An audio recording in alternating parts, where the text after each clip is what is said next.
Hello friends, welcome to target point. जिसे कि अपना चैप्टर चल रहा था नंबर सिस्टम, संख्या पद्धति। उसके अंदर अपन ने देखा था अभी नंबर सिस्टम के अंदर यूनिट डिजिट, इकाई के अंक का अपन ने बेसिक पढ़ा था। आज के लेक्चर में उसके ऊपर कुछ सवाल करेंगे, कैसे सवाल एग्जाम में आते हैं और कैसे अटेंड किए जाते हैं। ठीक है, चलिए।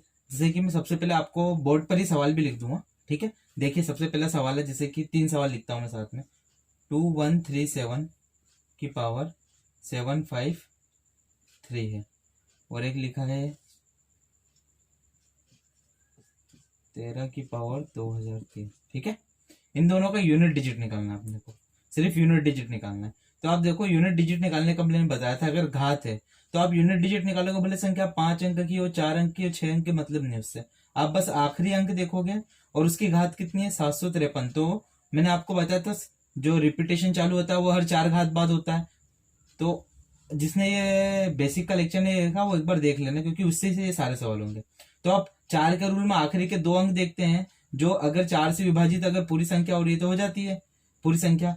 तो 4 वाला रूल लगेगा, तो आप बस आखिरी के 2 अंक के अंदर 4 का भाग दोगे, तो आप 53 में जब आप 4 का भाग दोगे तो आपको पता चलेगा 4 एकम 4 और 4 तिया 12, बचा एक। तो कहने का मतलब जो रिमाइंडर आएगा वो रखोगे, तो मतलब बचा एक, तो 7 की पावर 1, 7 की पावर 1, मतलब इसका जो इकाई का अंक आएगा वो 7 ही आएगा। एक और बता देता हूँ मैं, 2137 है तो इसके अंदर, और घात है 753, तो इसके अंदर इकाई का अंक देखेंगे, यूनिट डिजिट निकालना तो 7 है, 7 की पावर देखेंगे 753। तो 753 देखना है तो आप बस आखिरी के 2 अंक में 4 का भाग दो, अगर जो बच रहा है आप वही लिखोगे। इसका भाग दिया तो 13 बार में चला गया, बचा कितना, सिर्फ 13 चौक 52, बचा एक, तो एक बचा तो एक ही लिखोगे। और बाई चांस यहाँ पे 52 होता और पूरा ही भाग चल जाता है, तो पूरा भाग चल जाता तो 4 लिखते। ठीक है, तो इधर एक बचा, घात में एक लगाया, और आपने 7 की पावर 1 क्या होता है, 7 होता है। अब इधर देखेंगे तो आप आखिरी के 2 अंक देखोगे, तो यहाँ पे इकाई का अंक 3 है, तो 3 की पावर कितना आएगा, 3। अब इसका 4 से भाग दोगे, अगर देखो मैं बोलूंगा अगर 0 3 का आप 4 से भाग दोगे तो शेषफल तो 3 ही आएगा ना। अगर 4 से छोटी संख्या है तो वही शेषफल, 4 का 0 बार में भाग जाएगा तो 0 आएगा, और 3 शेषफल आएगा। तो 3 की पावर 3 मतलब कितना आएगा, 27 है, मतलब इसमें भी इकाई का अंक क्या है, 7। तो इन दोनों सवाल में क्या है, इकाई का अंक 7 है। ठीक है, तो आपको ऐसे सिंपल से क्वेश्चन मिलेंगे, जैसे एनटीपीसी या कोई भी एग्जाम आएगी, सीबीटी 1 में ऐसे सिंपल क्वेश्चन आते हैं कि एक संख्या दे दी है, पावर दे दी है कुछ, और डायरेक्ट यूनिट डिजिट पूछ लिया, इकाई का अंक। तो आप आखिरी अंक देखोगे, और घात है तो उसके आखिरी के 2 अंक में 4 का भाग दोगे, जो रिमाइंडर आएगा बस ये लोगे, आप पूरा नहीं लोगे। इसके अंदर 0 3 था, ये तो पहले से रिमाइंडर ही है, 4 का भाग दोगे 3 में तो 3 ही बचेगा शेषफल, 0 बार में भाग जाएगा। देखो मैं समझाता हूँ, 4 का आप अगर ये 3 है तो 4 का पहाड़ा कितनी बार बोले कि 3 आया, 3 से छोटा है तो 0 बार बोलोगे तो 0 आएगा, तो शेषफल तो 3 ही बचेगा ना। तो यहाँ 3 की पावर 3 लेंगे, ये होगा 27। आपको इकाई अंक से मतलब है, तो इधर आंसर क्या आ जाएगा, 7। तो दोनों का आंसर क्या है, 7 है। ठीक है, चलिए आगे देखते हैं। अब ये सवाल है आपका, 7 की पावर है 105। ठीक है, ये सवाल एग्जाम में आ चुका है, तो इसका इकाई अंक कैसे निकालेंगे, 0 5 में 4 का भाग दोगे, 4 एकम 4, बचेगा कितने, रिमाइंडर 1, तो इसका भी क्या आ जाएगा, 7। मतलब आपने जो अभी स्टार्टिंग के तीनों सवाल देखे सिंपल है, सिंपल एग्जाम में आते हैं, सीबीटी 1 में आ सकता है, तो इन तीनों का ही आंसर 7 है। ठीक है, चलिए अब अगला सवाल देखते हैं। जैसे कि ये सवाल आपको दिख रहा है पूरा, ठीक है, ये सवाल है, इसके अंदर निकालना है आपको इकाई का अंक, यूनिट डिजिट। तो अगर इकाई का अंक निकालना है तो आप भी बस ये जो इकाई इकाई के अंक है ना, इन पूरी संख्या में आप इसी का मल्टीप्लाई करोगे, 4 × 8 × 7 × 3, बस जो इकाई का एक अंक है ना पूरी संख्या में, उसका मल्टीप्लाई करोगे। तो आप देखोगे 8 चौक कितना होता है, 32, और ये 7 या 21। फिर इसमें से भी इकाई का अंक निकालोगे तो कितना आ जाएगा, 2 × 1, मतलब इसका आंसर क्या आएगा, 2। तो कहने का मतलब ये जो पूरा मल्टीप्लाई होगा तो इसमें आखिरी में इकाई का अंक क्या बनेगा, 2।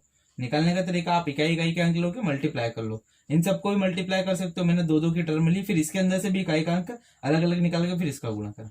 ठीक है, चलिए नेक्स्ट क्वेश्चन देखते हैं। ये आपके सामने सवाल है, इसके अंदर इकाई का अंक पूछा है। ठीक है, तो आपको पता है आप क्या करोगे, इसके अंदर आखिरी का 7 ही लोगे, और 7 है, और इसमें जब 4 का भाग दोगे तभी आपने देखा रिमाइंडर 1 आएगा इसमें।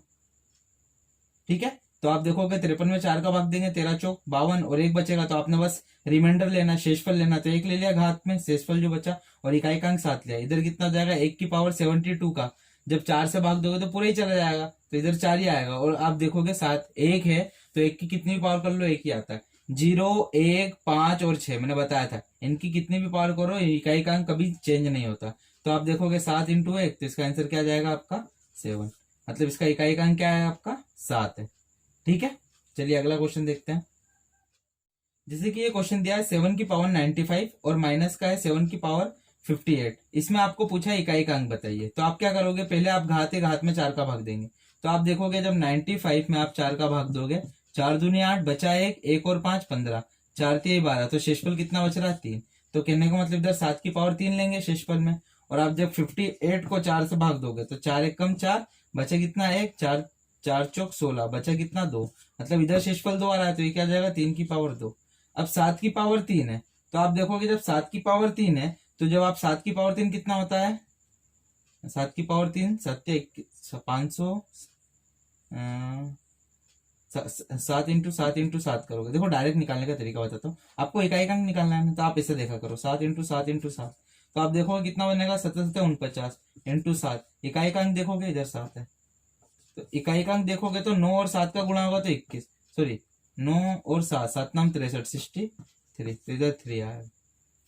ठीक है, तो 7 की पावर 3 कितनी होती है आपकी, 7 की पावर 3 ये निकाला आपने इकाई का, हाँ इसमें इकाई का अंक निकालना है, तो इसमें इकाई का अंक कितना आएगा, इधर 3 आएगा, और इधर कितना बचेगा माइनस का, इधर आ जाएगा 3 की पावर 2, तो इधर 9 बचेगा। आपको बस इधर इकाई का अंक देखना है। तो आप यहाँ पे थोड़ा सा कंफ्यूज होगा कि 3 में से 9 घटाएंगे तब फिर दिक्कत आएगी, तो आप ध्यान से सोचो ये इकाई का अंक है, आखिरी का अंक है, तो ये अगर कम है और ये ज्यादा है, घटाते तो आप इधर से हासिल लेते हो ना इससे पहले वाली संख्या से, तो कहने का मतलब ये 13 - 9 होगा, और 13 - 9 कितना हो जाएगा आपका 4। इसका आंसर क्या है, इकाई का अंक 4 है। ठीक है, तो ये हो गया आपका, ये एक प्लस माइनस वाला और मल्टीप्लाई वाला दोनों सवाल हो गए। चलिए अब आगे देखते हैं अगला सवाल। चलिए ये आपके सामने सवाल है और इसमें पूछा इकाई का अंक क्या आएगा। ठीक है, अब देखना यहाँ पे एक अच्छी चीज बताऊंगा मैं आपको। चलिए 4 की पावर की, देखो ये सवाल है ना, आप अगर चाहो तो डायरेक्ट ही देख के 0 आंसर दे सकते हो इसका इकाई का अंक। ये मैं बताता हूँ क्यों आएगा 0। देखिए पहले मैं इसका बेसिक बता देता हूँ। 4 इकाई अंक 4 लिया, अब 93 में 4 का भाग देंगे, तो 4 दूनी 8, बचा 13, 4 3 12, बचा 1, तो इधर शेषफल 1 आएगा, तो यहाँ पे 1 लिखा। ठीक है, 5 की कितनी पावर करो आखिरी में 5 ही आएगा, तो 5 की अनंत पावर होगी तब भी 5 ही आएगा, तो इधर 5 ही ले लिया। 1 की कितनी पावर करो 1 ही आएगा। ठीक है, तो आप देखो 5 चौक 20, और 1 का भी गुणा करेंगे 20 ही आएगा, तो इकाई अंक कितना आ रहा है 0 आ रहा है।